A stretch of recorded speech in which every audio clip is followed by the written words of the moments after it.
On my quest for a decent UK legal EDC knife, I have got myself an Anglo Arms EDC knife. Now, these things are pretty cheap. You can get them across the counter for about £2.50, £3 if you can find them in stores. I couldn't anywhere around where I live, so it's cheaper for me to just buy it online where it's £5. So about twice the price, but still £5 for a little pocket knife, not too bad. It's only just over 2 inches, maybe around about it's actually not quite 2.5 inches.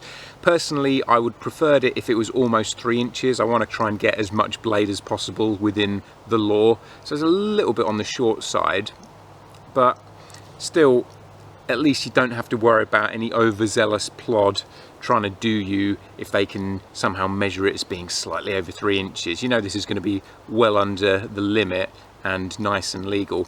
It's got a nice wooden handle, which I always find kind of traditional. I like the look of wooden handles. They're not always the most comfortable, but this is pretty good, how it fits in your hand. I'll give you a closer look in a minute.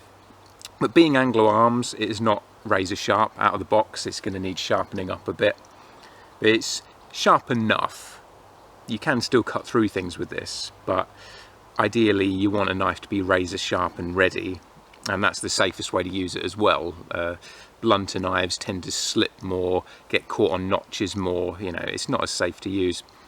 But even though it's non-locking, it holds open pretty tightly, so I don't feel at risk of this folding in on my fingers. Now let's give it a bit of a sharpness test, cutting the wood here. Cutting the bark is easy enough, but once we get into the harder wood underneath, it's a bit of a struggle there. Though to be fair, for an EDC knife, this tends to be more cutting bits of string and packaging rather than wood. I mean, this isn't a bushcraft knife, so I'm a bit more forgiving of it not being able to cut through wood with ease, though if you sharpen this up well enough, it would do. Feels solid enough. I don't feel like it's going to snap the blade off at the handle or anything.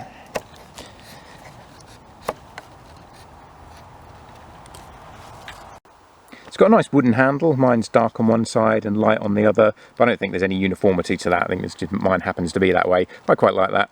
And it's easy to open with one hand, which is handy. Obviously be careful when you're doing it though, you don't slide your thumb across the blade, but there is a nice and easy one-handed opening to it. And there's a lanyard hole on the end there, which some people find useful. I would have liked the blade to have been a bit longer, but otherwise it is quite a nice shaped blade, and the handle is pretty comfortable, even though it's got a very kind of blocky, chunky squareness to it. It does fit quite comfortably in my hand because of the shape of it. You know, there's some finger grooves in there, and the way it kind of curves around, it'll fit in the hand quite nicely, quite comfortably, with a good sense of grip. Doesn't feel like it's going to slip or anything. Handle's a little bit short, but I mean the whole knife is short and small. You can see my little finger doesn't go around the handle there, but it's still a tight grip on there.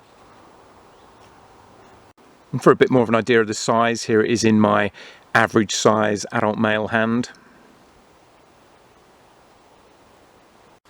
I did do the shaving test with this on my leg and it would not cut through the leg hair, so that goes to show how, I wouldn't say blunt, but not razor sharp that it is, so definitely going to need sharpening up.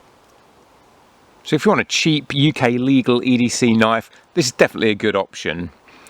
Not going to be great for bushcraft, not even necessarily great for any kind of survival, but for just a regular EDC where you're going to need it for cutting string, cutting packaging, everyday jobs, this does the trick. For £2.50 to £5, I don't think you can really go wrong with this. So thanks for joining me for this look at the Anglo Arms EDC knife. Hopefully it's been helpful to anyone who's thinking about getting one of these. Thanks for watching, and I'll catch you again soon.